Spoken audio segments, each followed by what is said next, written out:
It starts with a cough or a wheeze. Soon, your chest feels tight. Your breathing speeds up and gets shallower, making you feel short of breath. These are common symptoms of an asthma attack.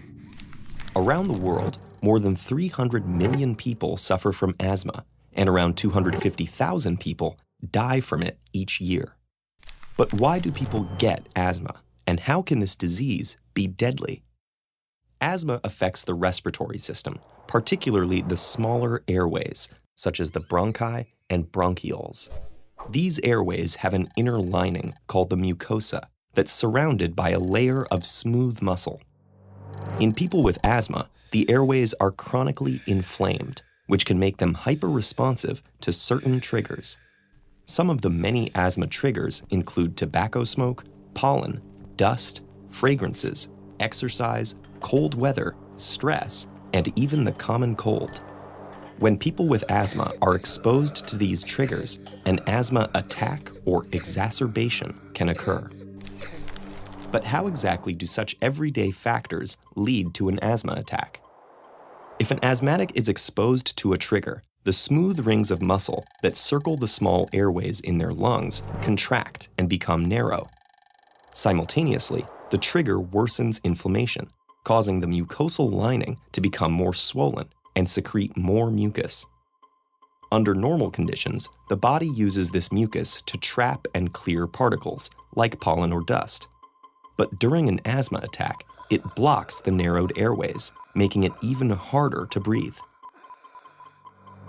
These effects lead to the symptoms of asthma. Smooth muscle constriction results in the feeling of chest tightness. Excess mucus and increased inflammation can cause coughing, and the wheezing noise? That happens because as the airways constrict, air whistles as it passes through the narrowed space. These symptoms may make a person feel like they're running out of air. Yet counterintuitively, during an asthma attack, the inflammation can make it harder to exhale than inhale. Over time, this leads to an excess of air in the lungs, a phenomenon known as hyperinflation. The trapping of air inside the lungs forces the body to work harder to move air in and out of them.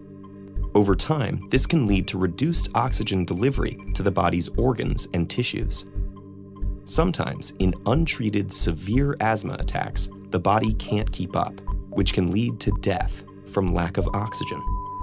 So how do we prevent these uncomfortable and potentially fatal attacks in people who have asthma? One way is to reduce the presence of triggers. Unfortunately, the world is an unpredictable place, and exposure to triggers can't always be controlled. This is where inhalers, the primary treatment for asthma, come in. These medications help asthmatics both control and prevent their asthma symptoms. Inhalers transport medication along the affected airways, using a liquid mist or fine powder to treat the problem at its source. They come in two forms.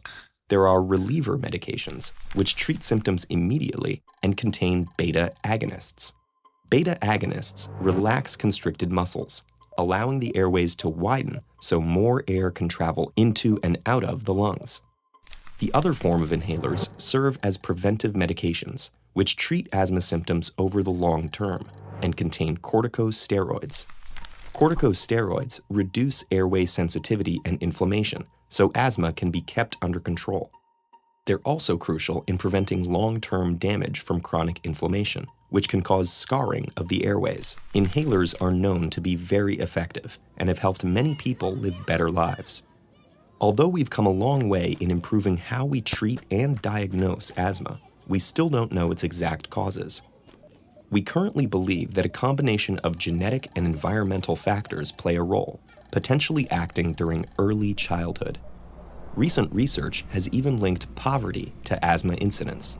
This may be due to reasons ranging from exposure to additional pollutants and environmental irritants to difficulties in obtaining medical care or treatment.